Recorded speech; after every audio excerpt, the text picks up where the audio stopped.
Кои ќе бидат адутите на партиите за врвот на МВР? Позиции кои се клучни за изборниот циклус. Откако во 2016 година падна договорот за паржинската влада, мандатот за прв човек во полицијата за време на изборен циклус го добива најголемата опозицијска партија.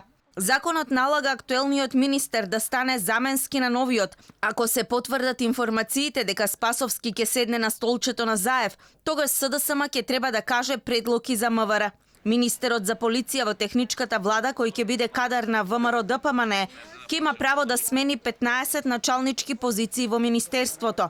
Неофицијално, најверојатно рокадата ќе биде во секторите за внатрешни работи, како и некои сектори во одделот за сузбивање организиран криминал. Актуелните началници ќе станат заменски на новоименуваните, а одлуките ќе ги носат заедно. Доколку едниот началник или раководител не го потпише актот или документот, тогаш тој нема правно дејство. Министерот за внатрешни во техничката влада ќе има право да направи хоризонтални поместувања, и тоа 10% од распоредувањата кои биле направени последниве 2 години.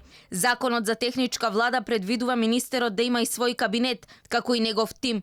Неговиот мандат истекува на денот кога ДИК официјално ќе ги прогласи победниците. Во периодот додека да се формира новата влада, челната функција во полицијата ќе ја врши актуелниот заменик министер во МВР.